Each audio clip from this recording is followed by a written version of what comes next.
À l'heure actuelle, l'homophobie, ça passe par des actes de violence et d'agression verbale, je pense, qui peuvent vraiment laisser des traces et des séquelles assez profondes. Ça commence par des tapettes PD, pédales dans les cours de récré, en harcèlement moral à l'école.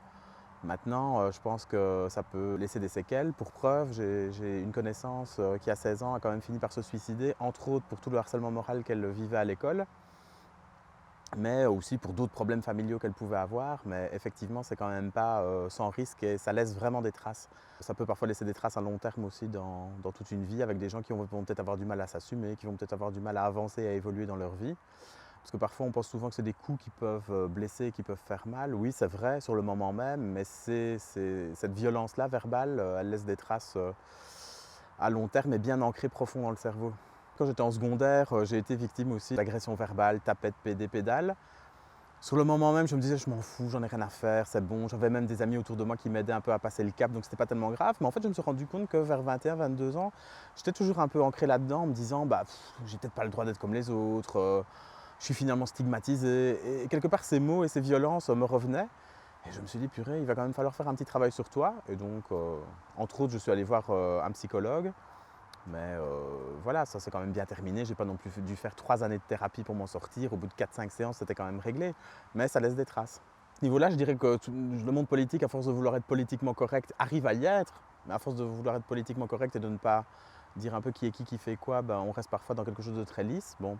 Pour le monde politique, c'est pas tellement ça le problème, c'est plutôt des déclarations à la Stéphane Powell qui dit que les joueurs de foot ont joué comme des Jeannettes. Bon, ben, tout de suite, c'est pas non plus. Voilà, parce que Jeannette, quelque part, c'est encore un mot assez poétique, pour pas dire pédale, quoi.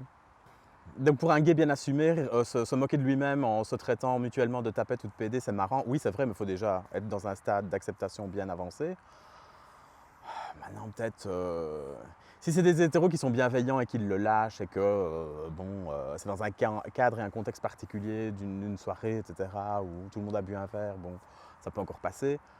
Maintenant, quand c'est des attaques gratuites dans une réunion de travail ou dans le boulot, là, c'est déjà moins, c'est déjà plus du tout ça, quoi. Il y a aussi un phénomène de contexte, je pense qu'il faut recontextualiser. C'est-à-dire qu'on est dans une société qui exige quelque part de la part des parents et des familles que, allez, on accepte les homosexuels qui peuvent vivre leur vie tout à fait, se marier, avoir des enfants, etc. Parfois, peut-être que les tensions familiales et l'homophobie qu'on peut vivre est peut-être plus sournoise, plus insidieuse.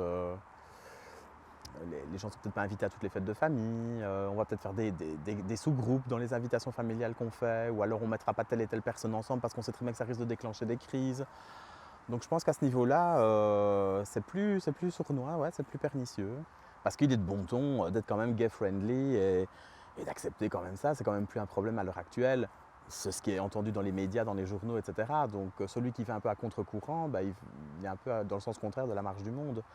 Alors que parfois, c'est vrai que si finalement les gens exprimaient peut-être leur désaccord ou leur peur ou leur crainte sans passer par tapette, pédale, PD, ça serait peut-être plus sympathique. Plus on va brimer les gens, plus les comportements après violents vont être d'une violence justement terrible et extrême. En arriver à des gens qui se font tuer pour cause d'homosexualité. Alors c'est déjà arrivé dans notre pays, c'est rare, mais c'est déjà arrivé.